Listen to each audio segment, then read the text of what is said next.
energy consumption in mining. Yes. And what's the solution for that?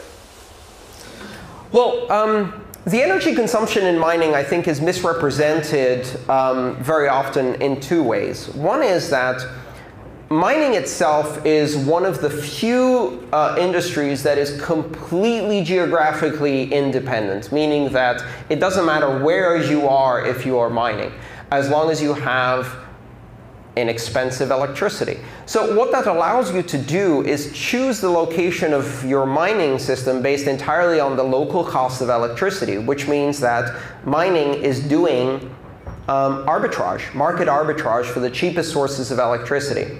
Now, in many cases, the reason a source of electricity is cheap is because it does not match the demand at that location.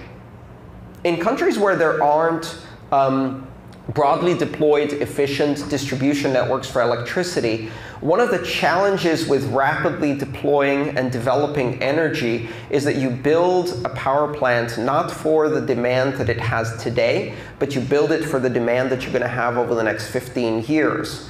Because you have to make that investment now and grow into it, because you can't simply move energy across a massive country when you don't have a distribution network. I'm speaking of China, if you didn't figure it out, but that's one of the fundamental problems they have. And this problem is replicated across not just China, but many developing nations, as well as many developed nations. The places where electricity is needed and the times when electricity is needed are almost always not the places and times where electricity is available.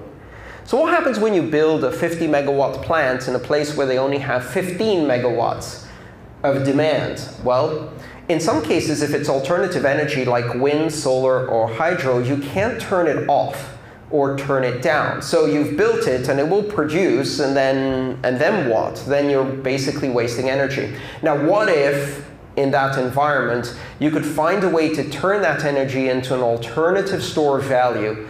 And then instead of paying off for the electricity plant in 5 years, you pay it off in 1 year by using electricity that would be otherwise wasted.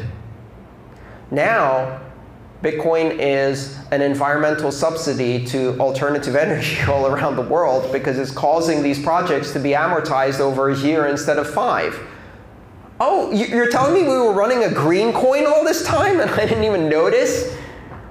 So one problem is that you've got to understand it from the perspective of balancing supply and demand on a global scale without distribution networks. And that's driving the decentralization of Bitcoin is driving the decentralization of energy production, which is one of the most important trends in human history.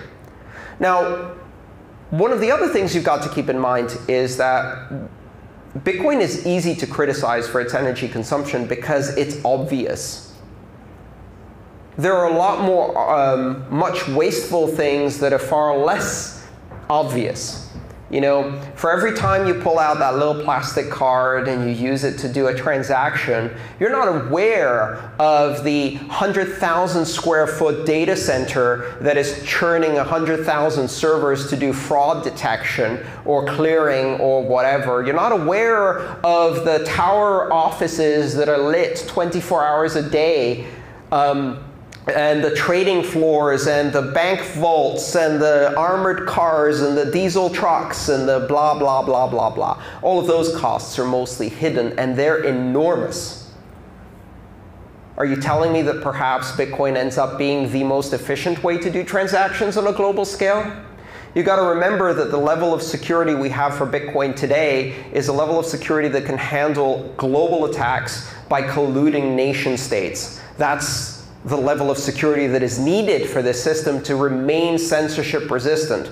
But if the system was 10 times bigger with 10 times more users, it doesn't need 10 times more mining. It already has globally secure mining. What we have is enough. There's a profit motive that drives it. But it's a mistake to think that simply if we go global, that cost will also multiply. Quite the opposite, in fact.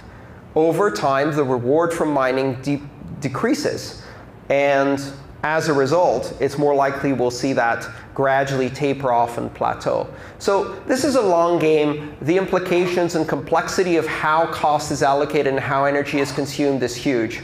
I don't think we can afford 2 proof-of-work systems on this planet, but I think we might only need 1. Maybe everything else could be proof of stake and anchor into the only proof-of-work system we have. We need 1 planetary scale proof-of-work system to offer us true energy-dependent immutability. But maybe we can only afford 1. Turns out that might be Bitcoin's killer app.